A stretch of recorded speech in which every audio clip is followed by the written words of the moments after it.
विवस्वान सूर्य के पुत्र हुए श्राद्ध देव मनु। श्राद्ध देव मनु की पत्नी का नाम था श्रद्धा। काफी समय बीत गया।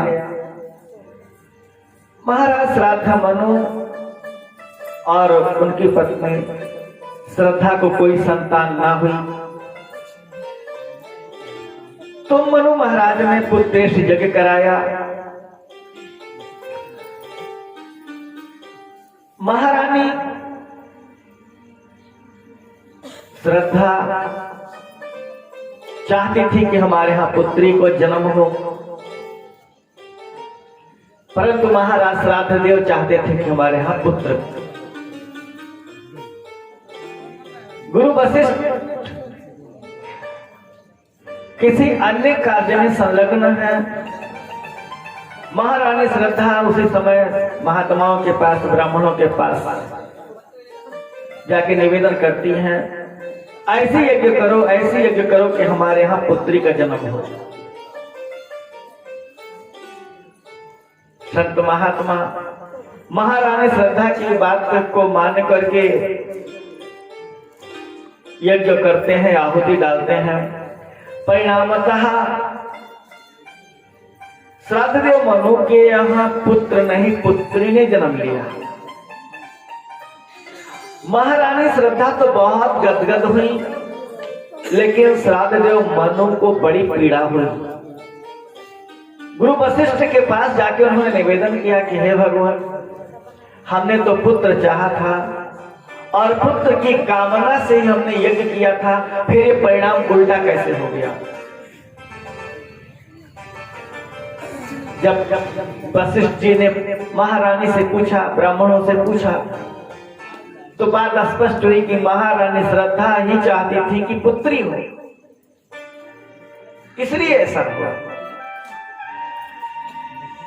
संसार की शायद ये पहली मां थी जिन्होंने पुत्री की कामना करी। बाकी हर मां चाहती है कि हमारे यहां पुत्र ही हो। माताएं ये भूल जाती हैं कि हम भी तो बेटी ही हैं, हम भी तो पुत्री पहले रही हैं, अब मां बनी हैं। घर में अगर 2-4 बेटियां हो जाए तो सबसे बड़ा कष्ट केवल माताओं को होता है। बेटी कैसे आ गई, चाहा था बेटा।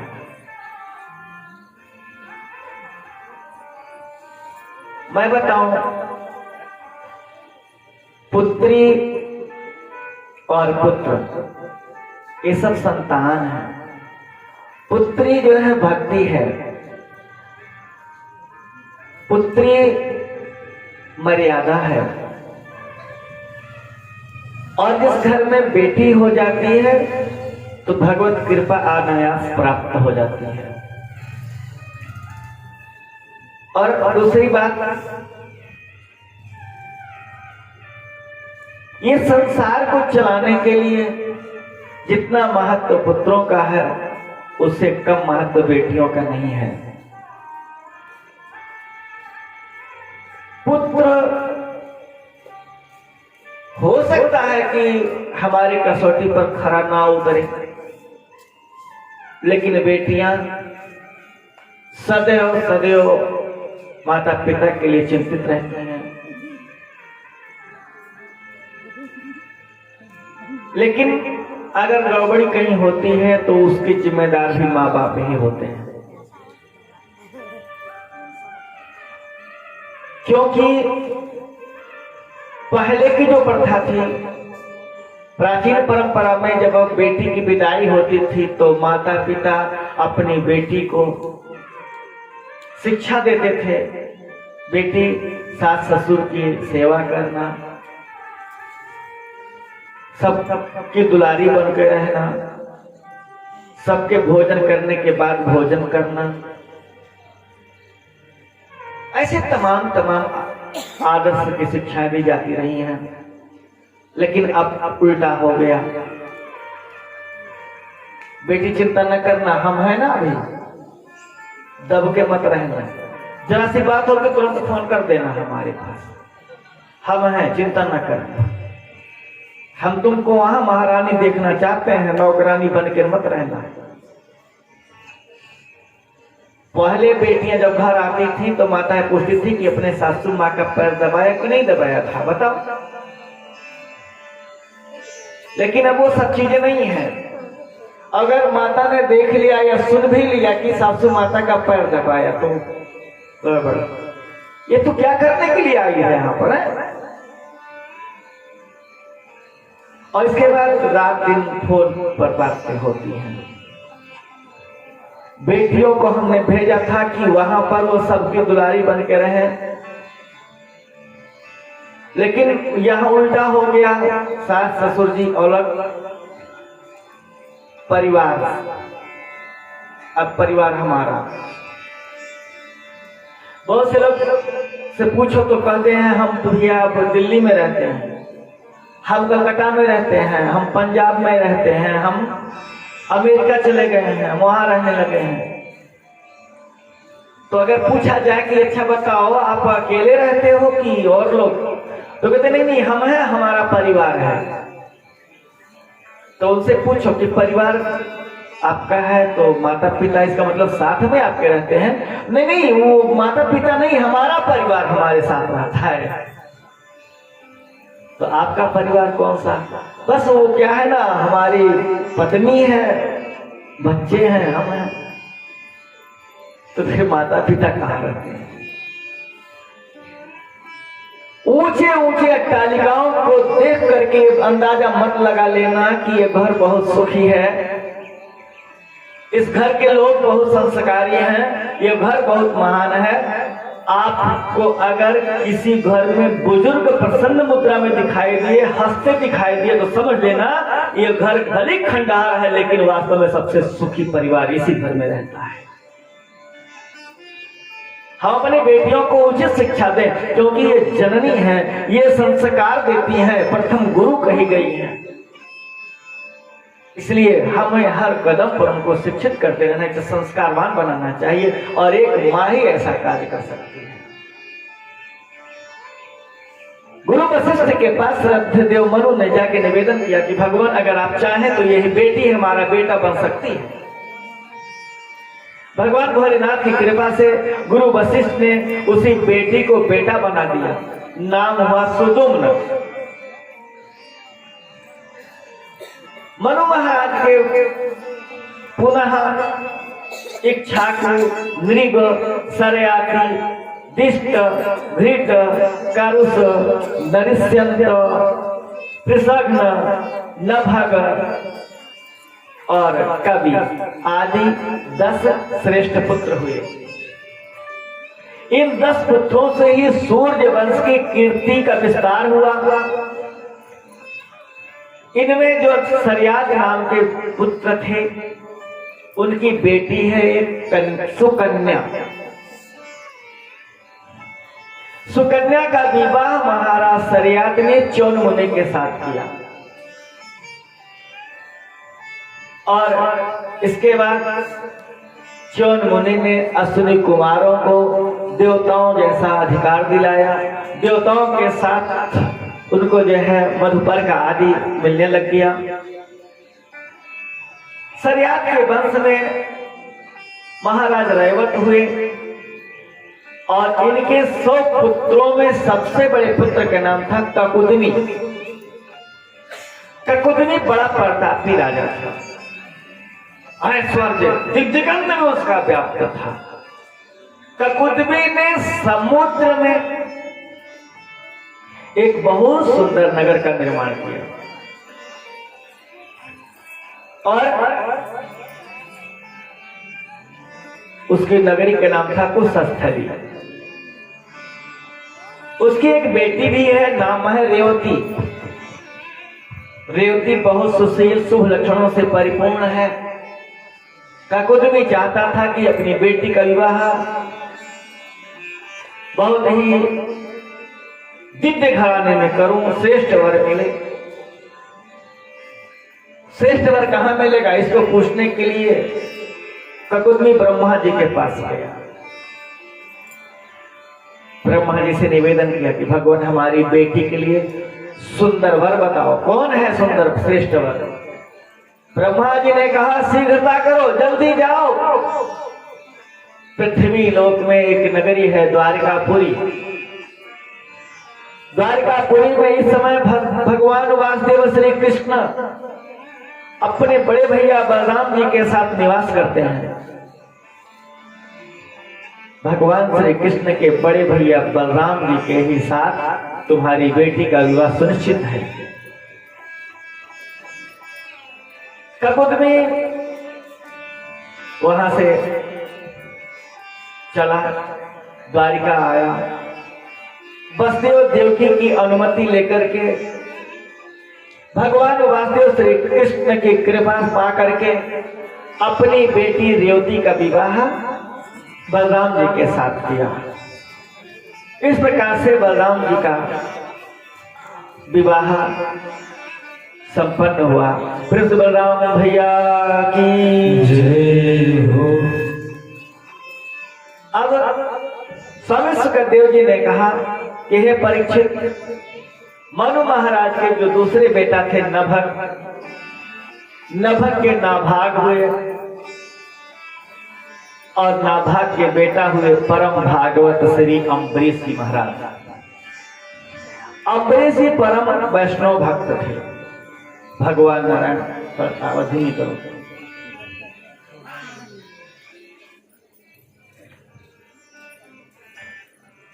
अम्बरीश जी परम भागवत भगवान के अनन्य भक्त हैं। एकादशी का व्रत करते हैं,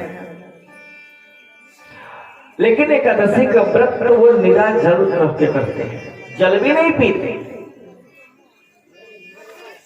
भगवान की सेवा दिन रात करते हैं। अयोध्या के राजा हैं और अपने हाथों से ही भगवान की पूजा सामग्री एकत्रित करते हैं, भगवान का भोग स्वयं तैयार करते हैं। एक दिन महाराज अम्बरीश भगवान की प्रसादी के लिए गेहूं पीस रहे थे चटिया में, और गर्मी का महीना, पसीने से लथपथ। इतने में उनको शीतल सुगंधित वायु का झोंका लगा और उन्होंने जब पीछे मुड़ के देखा तो भगवान वासुदेव श्री कृष्ण अपने दुपट्टे से हवा कर रहे थे। अम्बरीश चौंक पड़े। उन्होंने कहा भगवान ये आपने क्या कर दिया? हे नाथ, स्वामी को सेवक की सेवा करना पड़ गया। भगवान ने कहा हे अम्बरीश, तू मेरे लिए इतना करता है, दिन रात मेरी सेवा में जुटा रहता है, दिन रात मेरी सेवा करता है, तो क्या मैं कुछ नहीं कर सकता? मैं तुम्हारी सेवा से, तुम्हारी भक्ति भावना से बहुत प्रसन्न हूं। हे अम्बरीश, ये सुदर्शन चक्र आज से तेरा।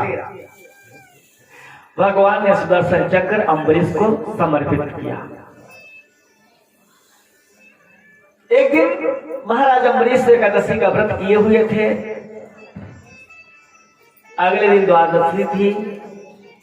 एकादशी का मतलब आपको मालूम है, एकादशी का मतलब होता है 11 इंद्रियों को भगवान में लगाना। 5 कर्म इंद्री, 5 ज्ञान इंद्री और 1 मन, कितना? 11 इंद्रियों से भगवान में को समर्पित करना, भगवान में हमेशा अपने मन को लगा देना, सब जगह केवल और केवल प्रभु का ही दर्शन कर लेना। कहीं कुछ नहीं है, केवल और केवल प्रभु ही दिखाई दे रहे हैं। न कोई यहाँ तिवारी जी, न कोई पांडे जी, न चौबे जी, न दुबे जी, न वर्मा जी, न यादव जी, न ठाकुर जी, सब प्रभु के, सब भगवान बैठे यहाँ पर। ऐसा दर्शन कर लेना, विराट स्वरूप का दर्शन करते रहना ही एकादशी है। ये नहीं कि और दिन हम चाहे कम ही खाएं, लेकिन एकादशी 4 दिन बाद आने वाली, 2 दिन बाद आने वाली है, तो आज से तैयारी शुरू है। कुट्टू का आटा नहीं होगा तो मंगा लेना, सेब मंगा लेना, केला मंगा लेना, हाँ, सेंधा नमक लोग बताते हैं खाया जा सकता है, तो सेंधा नमक भी व्यवस्था है कि नहीं है? दूध देखो अगर ना हो तो व्यवस्था कर लेना। अब ये एकादशी थोड़े कि पूरे जीवन भर की शौक आज हम पूरी कर लेंगे एक कई दिन, ऐसा एकादशी नहीं करते। खाओ, कभी अन्न का व्रत करने की आवश्यकता नहीं है, मत करो अन्न का व्रत। केवल भगवान ने ये व्रत नियम क्यों बनाए गए? कम से कम हम एक दिन तो भगवान का ध्यान करेंगे, चाहे एकादशी होगी तो। जैसे कहते हैं ना कि मंगलवार हनुमान जी का, सोमवार भोले बाबा का, माता जी का, बुधवार गणेश जी का, ऐसा सब बताते हैं ना। इसलिए कहा गया कम से कम इसी बहाने अगर हनुमान जी के पुजारी होते एक दिन तो हनुमान जी का दर्शन करके आओगे ही। रोज नहीं जा सकते, एक दिन तो जाओगे। सोमवार भगवान भोलेनाथ या माता जी का दर्शन तो करोगे, रोज नहीं जा सकते, एक दिन तो जाओ। इसका मतलब ये नहीं केवल मंगलवार को ही हनुमान जी मिलते हैं, केवल सोमवार को ही भोलेनाथ मिलते हैं, बृहस्पतिवार को भगवान नारायण मिलते हैं, ऐसा कुछ नहीं है। रोज मिलते हैं भगवान, रोज। अब जैसे मंगलवार को करोड़ों करोड़ों टन हनुमान जी को लड्डू का भोग लग जाता है। अब आपने करोड़ों टन लड्डू का भोग लगवा दिया यहां से लेकर के, और जहां पूरे विश्व में हनुमान जी के मंदिर जहां जहां है, हमने वहां देखा 1 क्विंटल महावीरन में भोग लगा तो 2 क्विंटल जो है बालाजी धाम में लगा, तो 3 क्विंटल दिल्ली में भोग लगा लड्डू का। है महाराज जी लो भोजन कर लो, कल बुधवार है, कल नहीं मिलेगा, बैठे रहना, अब मंगलवार आएगा तो फिर खाना। इसलिए नहीं बनाया गया, केवल इसलिए कि हमारा मन जो है किसी न किसी देवता में लग जाए। और मैं बताऊं, जैसे यहाँ गोसाई का पूरा आने के कई रास्ते हैं, हम खगरी से चल के भी आ सकते हैं, हम जो है महारुआ होकर के भी आ सकते हैं, हम कई रास्ते से आ सकते हैं, लेकिन केंद्र हमारा तो गोसाई का पूरा जैतूपुर है। आने के रास्ते अलग हो सकते हैं, उसी तरीके से परमपिता परमात्मा को रिझाने का, पाने का रास्ता अलग हो सकता है। हनुमान जी की तरफ से रास्ता जाए, दुर्गा जी की तरफ से जाए, काली मैया की तरफ से जाए, भोले बाबा की तरफ से जाए, किसी भी माध्यम से पहुंचेंगे हम नारायण के पास ही। वृंदावन बिहारी लाल की जय। तो इस प्रकार से अब दुर्वासा ऋषि का आगमन हुआ। एकादशी का व्रत का पारण द्वादशी में करना चाहिए, और नहीं तो व्रत ना करो, फल नहीं मिलेगा। त्रयोदशी लग जाएगी तो कोई फल नहीं। कभी कभी द्वादशी थोड़ी देर के लिए होती है दूसरे दिन, और द्वादशी सभी तिथियों में भगवान को अति प्रिय है। द्वादशी में यदि आपने पारण कर लिया तो व्रत का फल मिलेगा। और बहुत से लोग व्रत करते हैं और नहाए का मौका कोई ना लागत। द्वादशी सवेरे 6 बजे तक की समापन हो गई, पारण किया ही नहीं, 2 बजे रात में नहाता है, कहा हो फायदा। प्रेम से राधे राधे। ऐसे व्रत करने से नहीं, समय का ध्यान। महाराज अम्बरीश पारण करने की तैयारी में दुर्वासा ऋषि ने कहा हम भोजन करेंगे तुम्हारे घर। अम्बरीश गदगद हो गए। अगर अतिथि दरवाजे पर आ जाए, जब भोजन बन जाए तो शास्त्र कहते हैं कि अतिथि का प्रतीक्षा करो, अतिथि आ जाए भोजन कराओ तब भोजन करो। लेकिन यह समस्या आई कि भाई हम गृहस्थ हैं, अतिथि की प्रतीक्षा कब तक करें? मान लो अतिथि ना आए और हमको ड्यूटी पर जाना है, तमाम काम करना है, अतिथि ना आए तो हम भोजन कैसे करेंगे, फिर और काम कैसे करेंगे? तो नियम बताया गया, जितनी देर में एक गाय दुही जाती है, यानी कम से कम 6 मिनट, भोजन बनने के बाद 6 मिनट तक आप प्रतीक्षा करो अतिथि की। अगर अतिथि आ जाए तो पहले भोजन कराओ, अतिथि नहीं आए तब आप 6 मिनट बाद भोजन कर सकते हो, दोष नहीं है। सबके नियम है, सबके।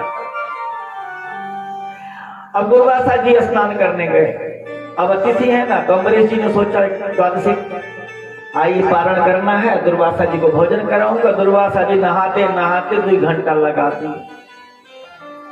अम्बरीश जी को संत महात्माओं ने कहा महाराज भगवान का चरणामृत पान कर लीजिए, इससे व्रत का पारण भी हो जाएगा और भोजन भी नहीं माना जाएगा। अम्बरीश ने जैसी चरणोदक लिया भगवान का, तब तो दुर्वासा जी पधारे। और ये तुमने पारण कर लिया व्रत का, मूर्ख!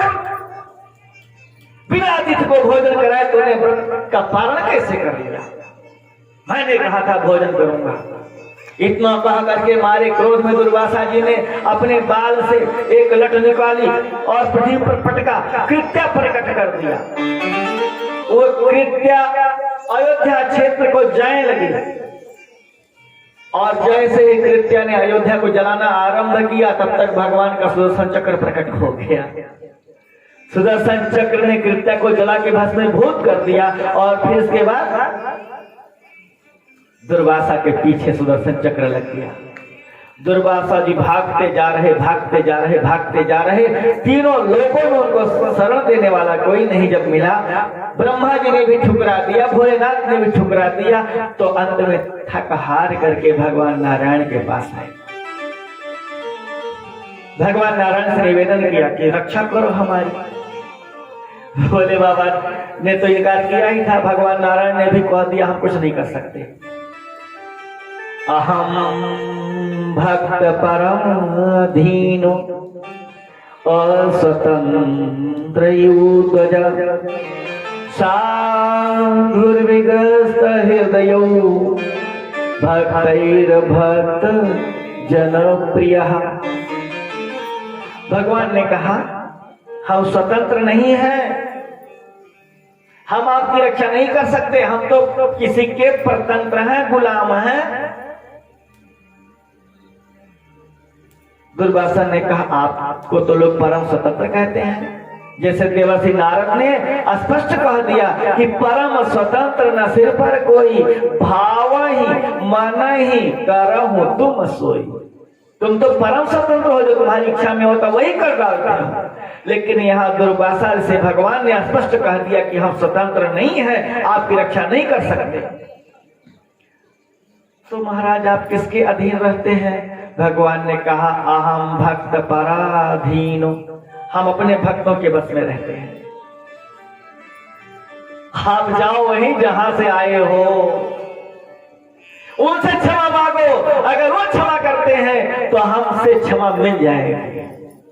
धन्य है भगवान, अपना मान टले टल जाए, भक्त का मान न टलते देखा।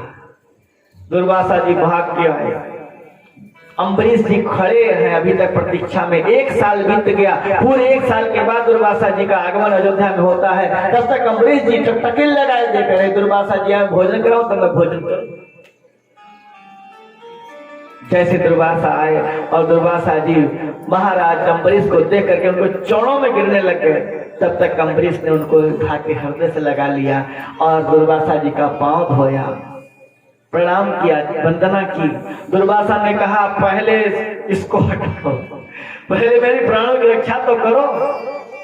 महाराज अम्बरीश ने कहा यदि मैंने मन वचन कर्म से केवल और केवल भगवान श्री नारायण को ही अपना ईश्वर माना हो और सब जगह केवल भगवान श्री हरि का ही दर्शन किया हो, हे सुदर्शन आप शांत हो जाए। इस प्रकार से जब कहा तो सुदर्शन शांत हो गया, वापस चला गया। और इसके बाद अब अम्बरीश ने कहा कि भगवान पधारे, आप भोजन करें, हम भी भोजन करें। दुर्वासा ने कहा मतलब तुमने अभी तक भोजन नहीं किया, अभी तक कैसे बैठे रहे? बोले महाराज बिना आपको भोजन कराए तो भोजन कैसे करता? दुर्वासा ने कहा हे भगवान मेरी मति मारी गई थी, हमने समझा तुमने भोजन कर लिया, तभी तुमको क्रोध आ गया, तो बहुत अनर्थ हो गया। चलो चलो भोजन करते हैं। और महाराज अम्बरीश ने दुर्वासा जी को पहले भोजन कराया, प्रसादी ग्रहण कराया और इसके बाद फिर महाराज अम्बरीश ने भोजन पाया। दुर्वासा ने स्पष्ट कह दिया अहो अनंत दासानां महत्वं दृष्टिमर्दिते कृतागसौऽपि यदराजन् मंगलानि समीहसे। हे प्रभु, हे कृपालु, आपके दासों की महिमा, आपके भक्तों की महिमा मैंने आज अच्छी तरीके से देख लिया, समझ लिया। इन्हीं महाराज अम्बरीश के पावन वंश में महाराज योनास हुए। महाराज योनास के पुत्र हुए मानधाता। मानधाता के पुत्र हुए सत्यव्रत, और महाराज सत्यव्रत के वंश में हुए महाराज हरिश्चंद्र। वही हरिश्चंद्र जी महाराज जिनके बारे में उक्ति प्रसिद्ध है कि चंद्र टरे सूरज टरे, टरे जगत व्यवहार, पर राज हरिश्चंद्र का तेरे न सत्य विचार। महाराज हरिश्चंद्र के पुत्र हुए रोहित, रोहित के पुत्र हुए बाहु, और बाहु के पुत्र हुए सगर। महाराज सगर की 2 पत्नियां हैं, एक पत्नी से केवल एक पुत्र हुआ, नाम था असमंजस, और दूसरी पत्नी के 60,000 पुत्र हुए। अब ये 60,000 पुत्र जब हुए तो महाराज सगर का बोलबाला बढ़ गया। यद्यपि महाराज सगर बहुत प्रतिभाशाली थे, उनके कीर्ति दिन दिगंत में व्याप्त थी, लेकिन 60,000 पुत्र बड़े उद्दंड हुए, बड़ा बलाभिमान उनको था। उन 60,000 पुत्रों ने एक दिन अपने पिता सगर से कहा कि पिताजी, आज तो क्या आवश्यकता है कि किसी और के सामने सिर झुकाएं?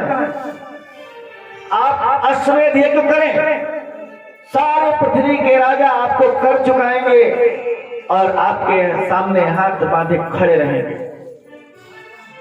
महाराज सगर ने अश्वमेध यज्ञ किया और इसके बाद वह घोड़ा छोड़ा गया। इसके बाद कहते हैं कि वो घोड़ा भागते भागते रास्ता भटक गया, कपिल मुनि के आश्रम में पहुंच गया। अब सगर के पुत्रों ने घोड़े को बहुत ढूंढा, लेकिन जब कहीं नहीं मिला तो पृथ्वी को खोद खोद करके एकदम गोहरा बना दिया। अब सगर के पुत्रों ने खोदा था, इसलिए नाम हो गया सागर। सागर का निर्माण हो गया, बहुत विशाल का ऐसा। और इसके बाद जाके देखा तो घोड़ा कपिल मुनि के आश्रम में बंधा पड़ा था। कपिल भगवान तो आंख बंद किए बैठे हैं, लेकिन सगर के पुत्रों ने वो कोलाहल मचाया, वो उनको गालियां सुनाई, ये चोर है, घोड़ा चुराता है, देखो तो आंख बंद के बैठा, पाखंडी है, बहुत अपशब्द सुना डाले। कपिल जी की आंख खुल गई और उनकी क्रोधाग्नि में, तपोबल की अग्नि में 60,000 सगर के पुत्र जल के भस्मीभूत हो गए। इसके बाद महाराज सगर ने देखा कि हमारे 60,000 पुत्र अब लौट के नहीं आए, तो असमंजस को भेजा, बेटा तुम जाओ खोज करके आओ। असमंजस ने खोजना शुरू किया और जो है सागर के पास जब पहुंचे तो कपिल मुनि के आश्रम में घोड़ा मिला और राख का ढेर दिखाई दिया। भगवान कपिल से असमंजस ने पूछा कि भगवान ये सब क्या है, घोड़ा यहाँ कैसे? कपिल मुनि ने कहा कि घोड़ा तो यहाँ पहले से बंधा था और तुम्हारे भाइयों ने हमारी तपस्या खंडित की, इसलिए उनको जलना पड़ गया।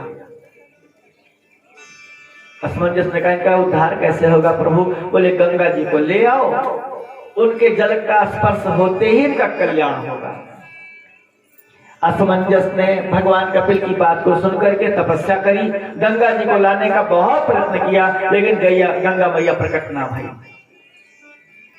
इसके बाद फिर असमंजस के पुत्र हुए दिलीप और अंशुमान के पुत्र दिलीप हुए और दिलीप के पुत्र हुए भगीरथ।